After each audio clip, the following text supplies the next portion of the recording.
privacy. But we need to be realistic about this. Somewhere out there today, there are government officials, be it in Brazil or India or China, and they're not debating whether they should provide students with the pragmatic knowledge to seize a larger piece of the global economy. No. The only debate they're having is how quickly they can become dominant global players. I look forward to working with you to closely look at our higher education system, to understand how we can ensure that in the future, job creators from around the world will have to look at Florida to find the talented and educated workforce they will need to compete in the 21st century. It is also our duty to help ensure that in a time when states begin to grow again, that we do not slowly grow by increasing the cost of living.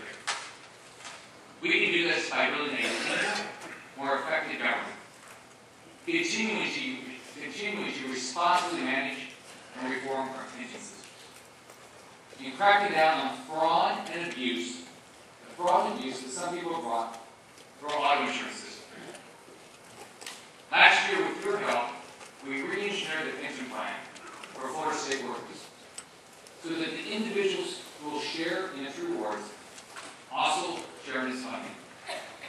This will save taxpayers money and align government's practices with the private sector.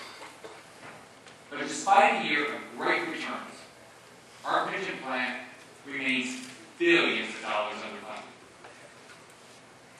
We need to continue to closely monitor our pension plan and ensure that it will not become a liability for the taxpayers of the state or those workers who rely on it.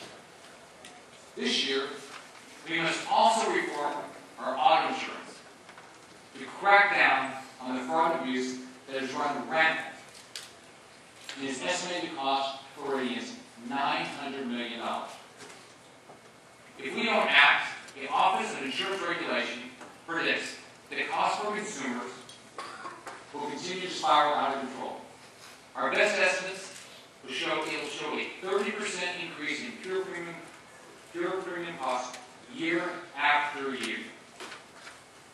These costs are being driven up each and every day all around the state by scams that are ultimately paid for by Florida's working families. If we're going to be serious about keeping the cost of living low for Floridians, we have to get tough on the fraud and abuse in the auto insurance system. We all have to remember, it's the consumers in our state that we have to protect, not the trial lawyers, and not the others involved in these scams. Floridians cannot afford another year of fraud and abuse with the cost that comes with it, and it impacts the poorest families the most.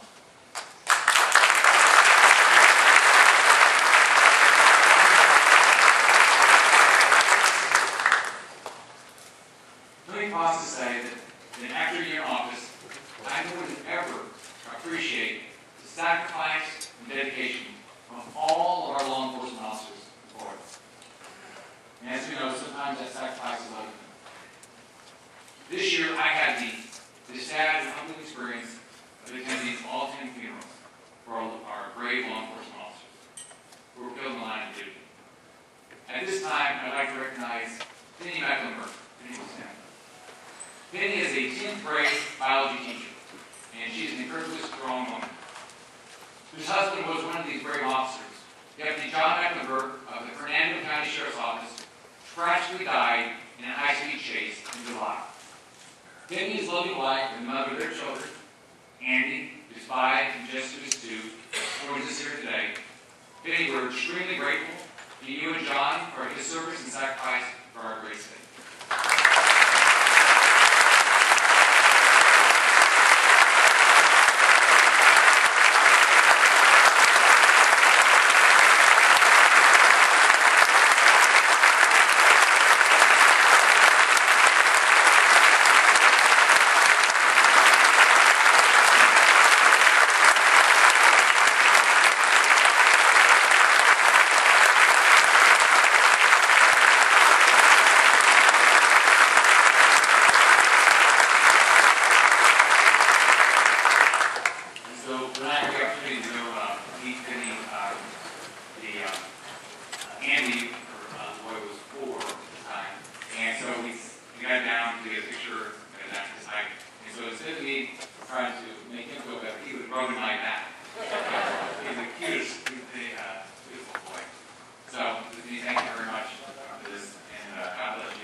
defend and protect our state and our country. And your heart goes out to the families that lose their loved ones like this, whether it's interstate or Iraq or Afghanistan. So your heart goes out. So in closing, I want to again thank you for the consideration you've given me today and the courtesy you extended to the new governor last year. Since redistricting has been added to the already active agenda in 2012, consideration and courtesy will manage special treatment for the next several weeks. Know that I'm open to any idea from whatever source that is likely to improve the lives of Floridians. Over the past year, I've experienced the benefit of listening to Floridians. I have listened to each of you, and yes, I've even listened to my very close personal friends in the media.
So, let's get to work together.